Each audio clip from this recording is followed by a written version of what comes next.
says scheduled. Doesn't say I'm on yet. You're in the show. Oh, we are in the show? Broadcast is live. Hey. We are in the show. We're back in show business. That's technical stuff. This newfangled computer stuff. It's the 5th of July. It's the day after July 4th.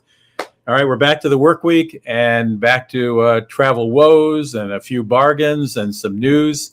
I'm Rudy Maxa. I'm a travel broadcaster and a journalist.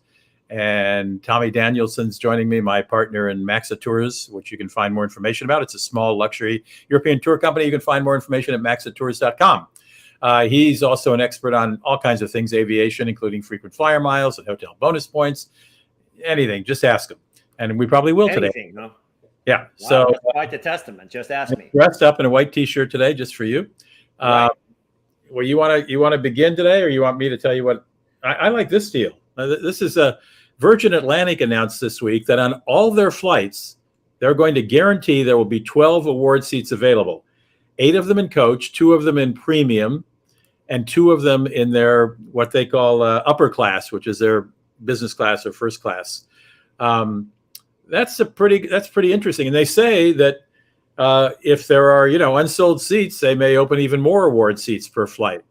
So there you go. Yeah, I think that I think all airlines are offering award seats on every single flight. It just depends on the cost, right? Tommy, go back up to the top again, to the headline there. This is a different story than I saw. It said something about 2 times. No, it was a twofold offer. It was one offer for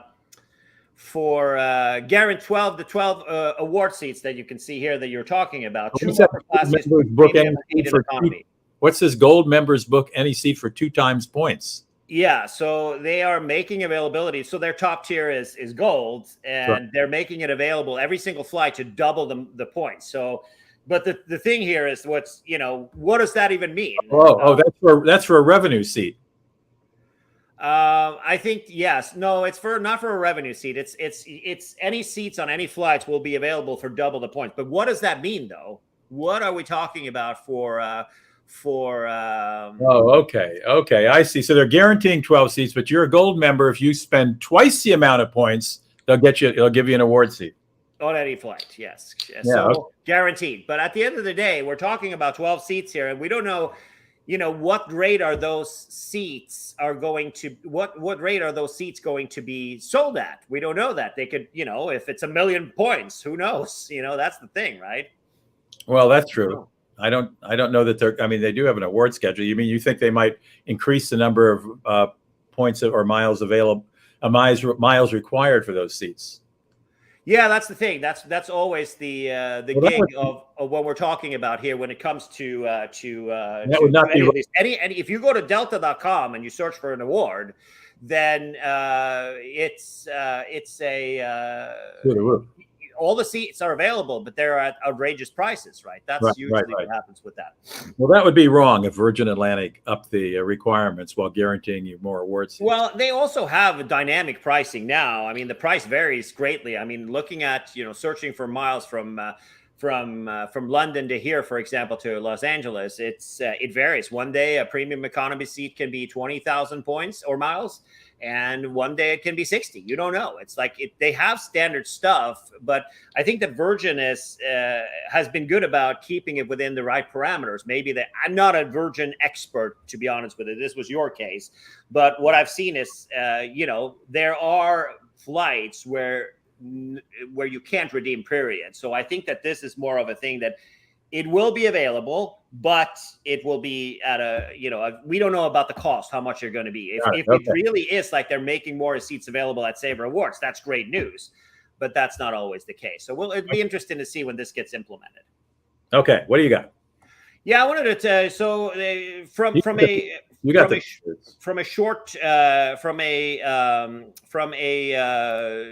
the shorts. If we do the shorts first, we wanted to talk a little bit about the SAS bankruptcy. Got another offer with IHG that you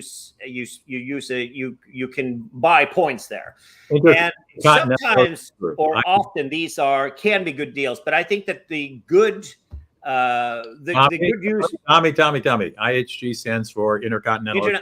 Yes. So it's the Intercontinental Hotel Group, which is, Holiday Inns and all that kind of stuff, which has multiple brands. It's including Intercontinental. What we've seen with these offerings that they have, and I've taken advantage of. They have something called point breaks, which are point deals or whatever, where it's only 5,000 points per night. And I think that the good rule of thumb, now that everybody gets this offer, you can buy. So like buying, for example, if you want to buy 100,000 points, it's $1,000. So that means you get 200,000, which can be very effective if you have a place. If, for example, if you're going to Paris and it's and the Intercontinental in Paris is 50,000 points. I don't know if that's the case, and it costs $700 a night. And it's available. You can purchase instantly 200,000 points, and you obviously can get a good deal. So this is just math. I find that there is value here more so than any other hotel point because the redemption can be good. It all comes down to this is an opportunity, but I would never buy points for anybody unless it is for a specific reason. And most of the times it's not a good deal, but here is one of those instances where there is a good deal. Where it is a good deal. So let's move into another membership that you can buy. So this is from Gary's view from the wing, which is a 300. You can buy you can buy a membership, and it's something called a Small World. What is a Small World, Rudy? Oh, it's supposed to be a social organization of cool and hip people. That's how it started, and they have parties in various Ibiza and Monte Carlo, and you were supposed to get invited to all these exclusive parties, but it seems like they're starting to get a little more down market here with this. Well, it costs $5,350 is the fee that you have to pay to join. A lot of money. So 5,000 euros, I assume, or something like 4,000 and some change.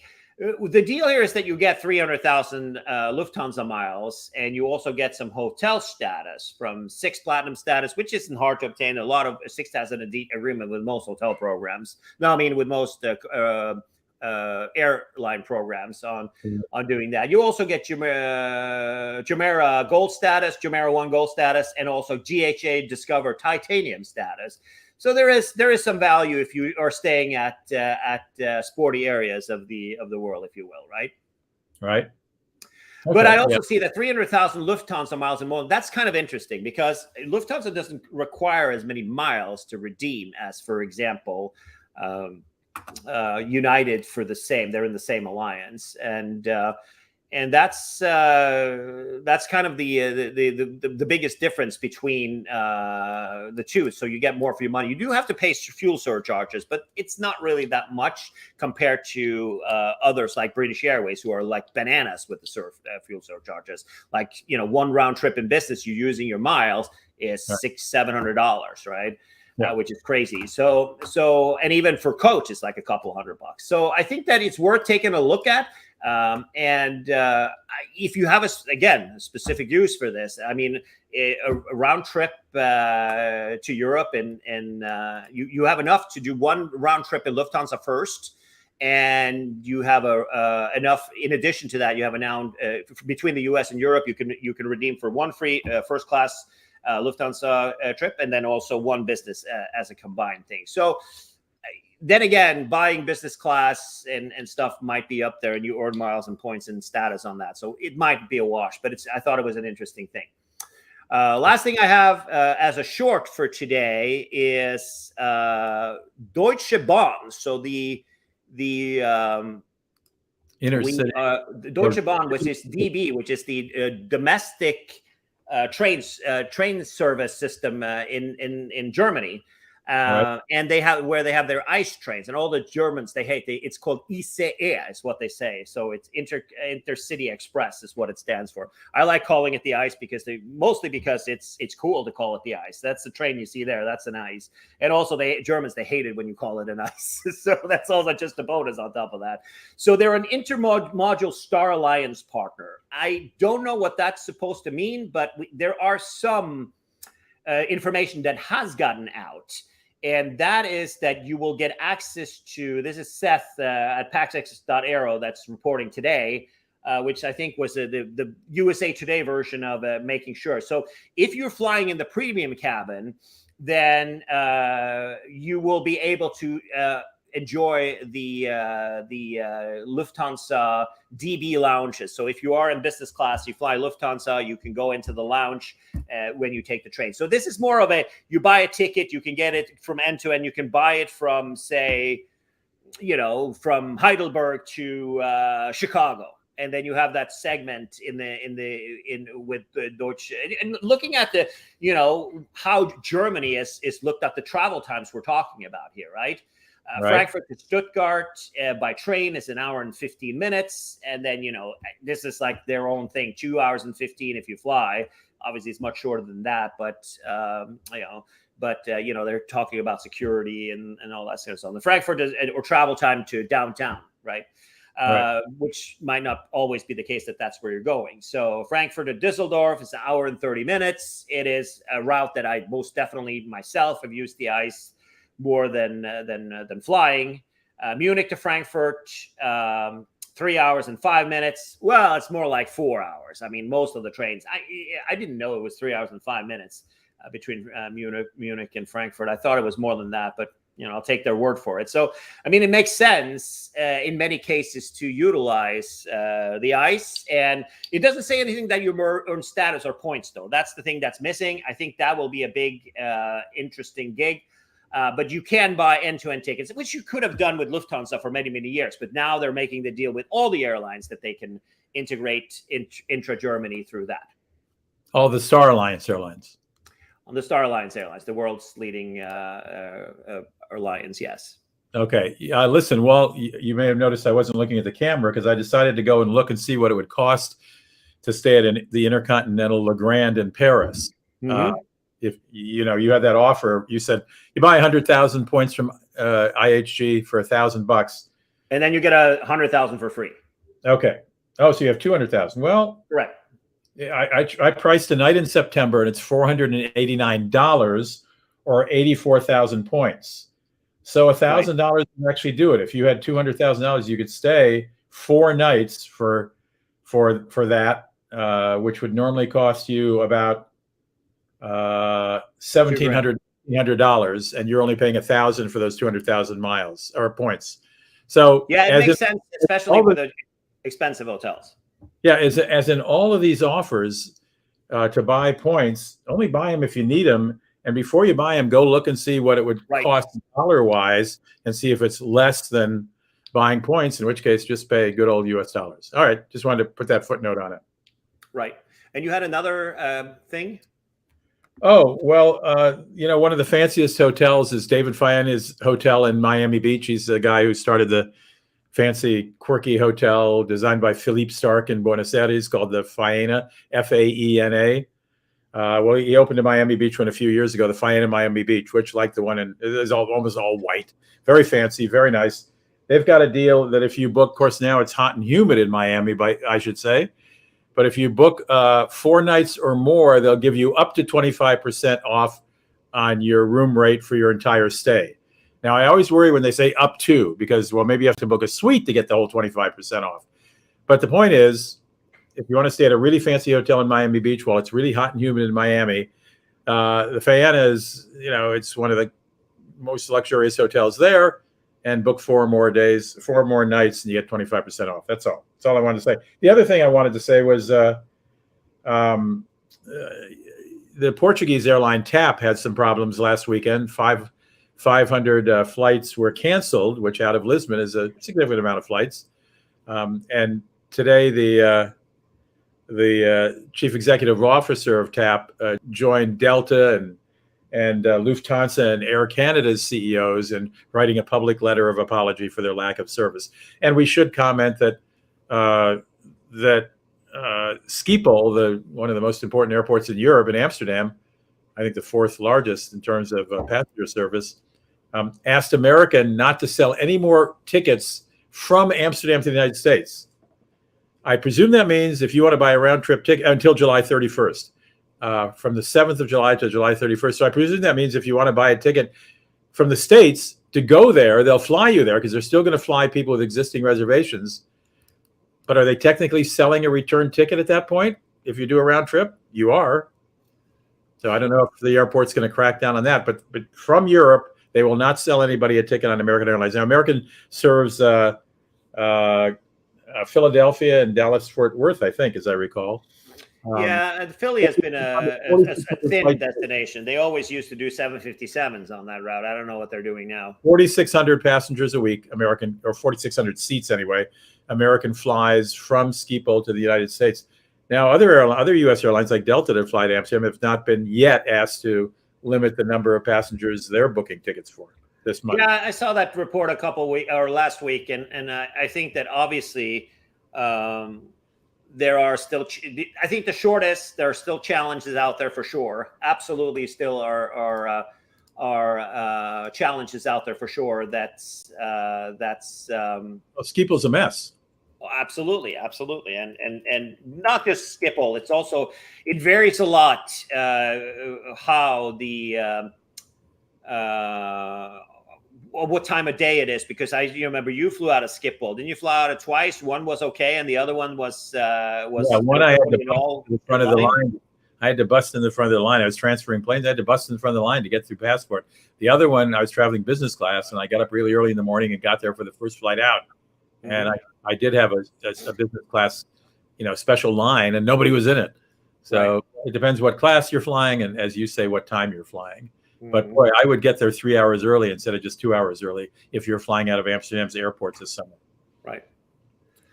Okay. All right. Let's go to the big thing today is SAS, the Scandinavian Airlines, which used to be owned by the Norwegian, Danish, and Swedish government, filed for Chapter 11 today, which is kind of an interesting gig since it is a Scandinavian company. So I wanted to talk a little bit about that because we've seen a lot of noise online about the various things related to that in the last 24 hours, if you will, and people have been talking about it. So. Did they file for bankruptcy here or in Scandinavia? So they're filing in the United States, which is kind of interesting in the sense that, and I'm going to use Scandinavian sources because I'm Norwegian myself and I have a long history with this airline, as a customer for many years, and until I moved here where it didn't make a lot of sense. But also, the airline has also changed dramatically and offer less than their competitors do, trying to compete with the low-cost carriers. So I'm not going to lie to you. It's a combination of many things that have gotten them to the situation that they're in, if you will. And so they're filing in the U.S. Why are they filing for Chapter 11 in the United States? And Chapter 11 is more of an interest. So when you file for bankruptcy in Norway, it's over. You're liquidated. It's if you can't pay your dues, then it's game over. So Chapter 11 it's an all-American thing. So why can SAS file here? Well, if they have more than 50% of their debt happens to be based in the United States, or they have various business to the United States, like they have, SAS has nonstop flights to LA, San Francisco. They have DC, they got Boston, they got New York, they got Miami. So they have, Chicago, and they have a lot of traffic coming in here. So there's various reasons why they're filing there. And why are they filing in the US? And what is Chapter 11? Well, it allows you to continue doing business while you work things out. Right. And it's a consumer friendly way or it's a consumer friendly way in the sense that if you buy a ticket on SAS, not right now because the pilot strike is canceling 60% of the flights. Why only 60? Because one of the key elements here is that SAS, they started two daughter company called SAS Connect and another SAS Link or whatever they called it, which is really a way for them to start new flights and to build into new markets with lower salaries. So what the way, and this is not, I getting the correct information from either side, from SAS or from the pilots. The pilots are less credible. They've been behaving like assholes on social media the last few weeks, trying to get public opinion on their side for striking in the midst of everybody's holidays, right? So, the Fellesferien is what it's called. Everybody takes off July in Scandinavia and parts of August as well. So there's obviously the biggest, the busiest months per flight is right now. So they've deleted, I was trying to find some for this broadcast today, tried to find some screenshots, but they've deleted all of these posts that were just wild out there. And both SAS and the pilots have really done some really poor PR work here, and not been it's not been very productive what's been posted on social media, to be quite honest. SAS, the CEO also, which is a Dutch guy who is just came from Avianca, which also was in financial troubles. They're claiming it's a union bust that's going on. And, for that, Chapter 11 is a great thing. Union busting is Chapter 11s are perfect for that. So because you can go to the pilots and say, hey, what happened with United Airlines? They wiped out tons of pension obligations. They wiped out union deals that they couldn't deal with. All sorts of things can happen in Chapter 11s. But for the consumer, you don't lose your tickets, you don't lose your miles and points or benefits. All of those stay intact through Chapter 11. We saw the Irish version of Chapter 11, which Norwegian went through during the pandemic. It's a whole different story. So what they were able to do there, which SAS is not going to be able to do or want to do either, is that they suspended the earning and redemption of miles and points. And when they came out of the Irish, I don't know what it's called, the Irish, restructuring law that they're using, there was a time where you could only redeem parts of your miles on flights. So for Chapter 11, it's not going to have any impact. Right now, they have a bigger problem, which is that 60% of their flights are not operating. So they're losing $8 million a day on rebooking and making accommodations. And the flights that are operating are SAS Connect flights. And are those the longer range ones? No, they are. It's all short haul. All the long haul and intra-Scandinavian. There are various flights that are still operating. We'll take a look into that. There's a question already here. It's scheduled to fly back from Norway with SAS on the 12th. Will that happen? Wow, that is. I don't see them coming to some sort of an agreement, because the pilots have said, if this means us bankrupting and finishing off our employers, so be it. They're ready to go all the way. Wow. And that's what they've said in publicly. So will you fly on the 12th? I have my doubts. I don't think that they're going to be, because also the management, them conceding to, so what pretty much happened, in a short run, for me to not being on the inside, but from what I've been able to gather, they have SAS let go a ton of pilots, and they said they were going to hire them back. And when they were ready to hire them back, they hired them into the Connect and the other new companies that SAS had created at a much lower salary, which the unions are calling union busting, and they also don't get the same benefits and all that kind of stuff. So that obviously is a gig. So I feel like it's a pretty locked situation. If SAS were to cave in, that means that the whole structure that they're trying to implement is not good enough. They're going to have to abandon it and not go that. And if the pilots abandon their stuff, they're buying into SAS's model. So we'll see who blinks first. But I think it's going to be a while. And also, they're operating 40% of the flights, which is, there has been more strikes throughout the time. So do you know if in Europe labor action like this requires SAS to put people who have reservations on another airline? They're actively rebooking on other airlines. Yes, they are. So maybe which is why they cost them a ton of money. Well, maybe this viewer who asked about whether he or she could get home on the 12th, that might be an option they want to look into. Yeah, I would. The sooner the better you can rebook. I'm quite sure that there are waivers out there to get you rebooked on Lufthansa, but the difficult part is now getting a hold of SAS, right? Sure. Because it wasn't easier before either. The service level has dropped dramatically in the last few years, especially during the pandemic. I mean, I had $6,000-7,000 worth of tickets booked with SAS during the pandemic, and I wasn't able to get a hold of them on the phone. And when I finally did, I canceled these tickets because they were not operating. The flights were canceled to the United States, and I wanted to get my money back. Didn't hear anything, and finally got through, and it took 7-8 months, and I still hadn't gotten my money. So I charged it back to Amex, all the $5,000-6,000. They did not do a good job following up through the pandemic. So I can't imagine it'll be. So let's talk a little bit about the owners. So the Danish government and the Swedish government, are the two largest shareholders in SAS.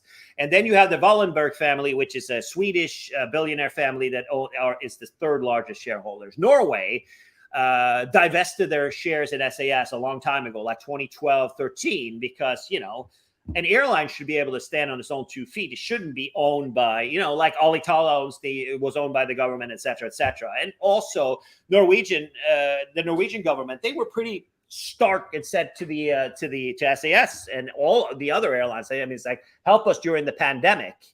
The Norwegian government said, we can help you by operating flights that are a necessity for the Norwegian people, which was a handful of flights.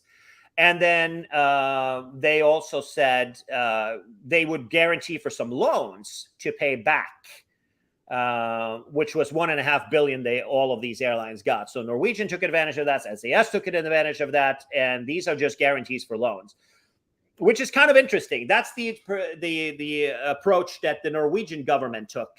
And when we compare to Germany, Germany gave Lufthansa a loan for or put in 11 billion euros or 10 billion euros into Lufthansa, but they owned almost a third of the company because of that. So they got an equity into it. While here in the US, the capitalist country and free market country that we claim to be, but and also with a Republican in the White House at the moment, or at that time. The government gave them money. The airlines in the U.S. got $60-70 billion with no strings attached to them. Yeah, Uncle Sam didn't ask for anything, which is just amazing. Yeah, I'm just, not the art of the deal, I'd say. Yeah, no kidding. The art of the bad, or the art of the bad deal. Right. It's unbelievable. They should have. It should have been the same thing, and everybody was dumping on Obama back in 2010 when the car industry was saved in Detroit, where Chrysler and the other guys were not Ford. They actually made it without getting bailed out. But the government got stock in those and made some money. They got stock in, and they got $80 billion back. They got like 97 or 8% of that money came back to the taxpayers, which also happened in Germany. And here also, obviously, here the Norwegian government here looked at the biggest creditors that SAS owns money. So there was a hybrid loan given of 6 billion Norwegian kroner, which is about $500 million. The total debt that SAS has. And that's the problem. That's the key to the problem here. They have a debt that they cannot manage. That's just the way it is. It's not going to happen there. It's very similar to where Norwegian was in the middle of the pandemic. There's a big difference between the two, though. Norwegian had long haul that was hemorrhaging money. And, they were flying across it. They had 35 787s the strategy was absolutely ludicrous, where they were flying from all sorts of places. They were flying from Amsterdam and Barcelona and Rome and all over Europe to the US, and not making money on any of these markets. So most of the markets. Right. And here, SAS is like literally, they have about the same amount of debts, which is 6 billion which is not a lot compared to a U.S. carrier, but obviously they don't have the revenue to back it up. But so the the Danish and Swedish government gave them close to $550 million in hybrid loan. Then the private shareholders of SAS gave $150 million, and then the Danish government gave a 1.5 billion kroner, which is about 140,000 US dollars. And then the Norwegian, that's the one we were talking about. They gave a guarantee for a loan for 1.5 billion kroner, which is again the same $140 million. And the Swedish government did as well. And then there is some, and then also, as you can see, Eurocontrol has owned 10 million. Avinor, which is the Norwegian air traffic, the airport taxes, they own 140 million, which is, $13 million worth of taxes to various airports and things like that. This is not a good balance. I know it's not a balance sheet, but if it were, this would not be good looking. They have cash on hand. It's about $7.5 billion.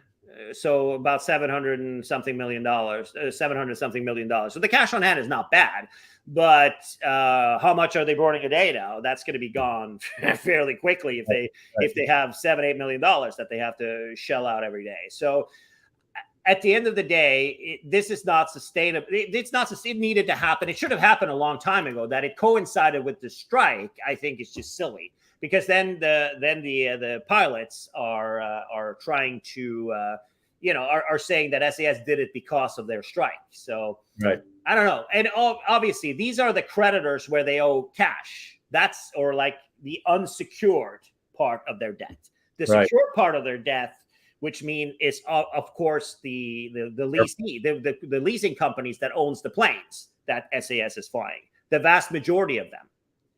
And we're talking about, that's the remainder of mostly the vast majority of the remainder of the debt is that.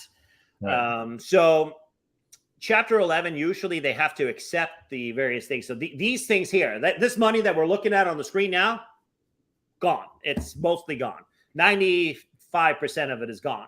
And I also found it interesting that the airport or the Norwegian Avinor is the company that's owned by the government that runs the airports in Norway. And it's a subsidy thing. So they take a lot of money for the big airports where there's a lot of traffic, and they're subsidizing the smaller airports around Norway, which is, the Norwegian model. But I found it interesting that the CEO of that company is like, what does this mean? Well, he's mostly interested in SAS is supposed to get that. The CEO says, they're translating the sentence here. He's not that interested in the debt. It's not that important that they owe, $12-15 million in taxes, airport taxes. They're more interested in SAS making it through the financial crisis that they are in now, right? Which I think is kind of interesting. But that's okay, fair enough. I guess it's not his money; it's the Norwegian taxpayers' money. So I guess it doesn't matter that much to him. And so the bottom line for our consumers who are listening is, if you're flying SAS, maybe make a backup plan now. So. I think that as long as the strike is going on, you can. I have a flight with SAS going back to Europe on September 8th, I think it is. No issues with that. I'm not worried about it. I'm booking another SAS ticket, long haul ticket, this week. Depending on who's cheaper, if it's SAS or Finnair, it depends on who it is. SAS is not going to go away. It's not going to be liquidated. That's not what Chapter 11 means. And also bear in mind the Danish and the Swedish governments are the two largest shareholders. I think that the looking through times, there has been 50 plus unions that SAS has to deal with, many rogue unions, and it's been chaotic. There has been the last pilot strike was in 2019, and looking back at looking through the history of SAS's labor relations. Yeah. Let me find for some let me see this. So how much they lost?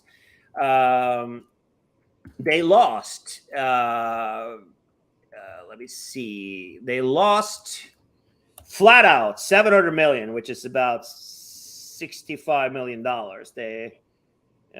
They lost in 2019. That was the last gig here, right? And it's very interesting because the EU, they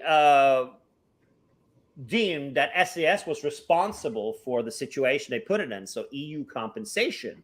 They lost a lawsuit where this should have been preventable. The EU said. So I guess there's precedent, meaning that if your flight's canceled or delayed X amount of hours, you're due $400, $500 each flight, things like that. It's we're talking big bucks that they lost.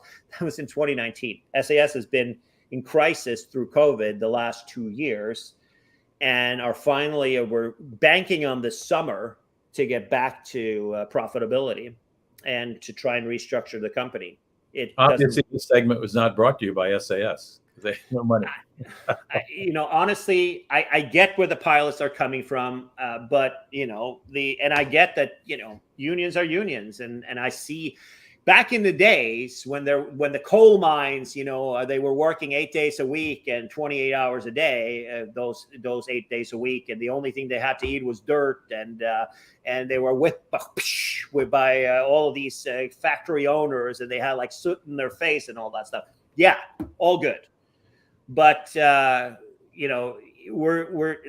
industry has changed so much. You have Ryanair, you have Norwegian, you have EasyJet, you have Wizz Air, you have Vueling, you have all of these low-cost carriers. That's the reality that SAS has to face. And the only way to get to compete with these companies is you have the long haul, but that's also starting to get competition on that. That's something that they used to be alone of, and that's not the case anymore.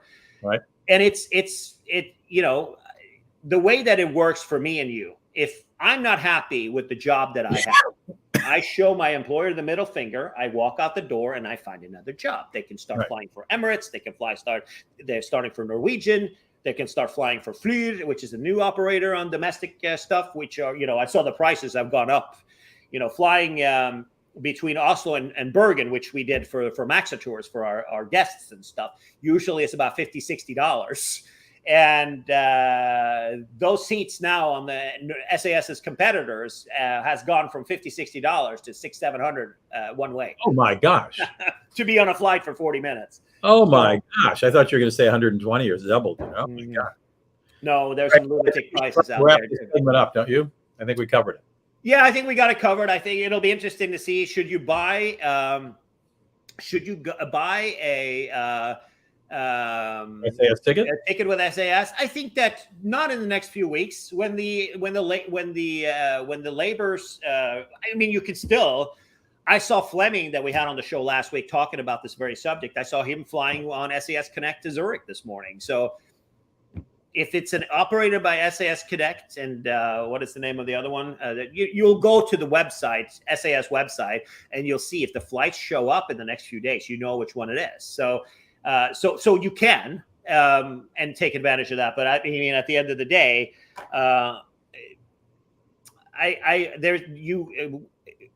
United Airlines, Continental Airlines, Northwest Airlines, Delta Airlines, all of these guys, they went Chapter 11, and there was no customer that lost a mile or money. That's the reality. So you can absolutely buy a ticket with SAS.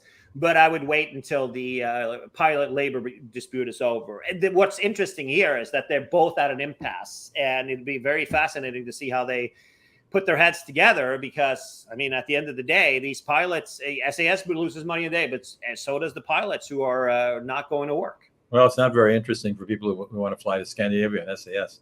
All right, it's 5th of July, 2022. As you wrap this up, keep that in mind if you're watching this later on Facebook or on YouTube. This information is current as we know it on the 5th of July, and we'll do this again this week. And thanks, guys. News breaks. Yes, no kidding. All right. Maxatours.com is where you can subscribe to my newsletter. Just go down to the bottom of the page and give me your name. It's free, and I'll even write one soon. When's your next one coming out?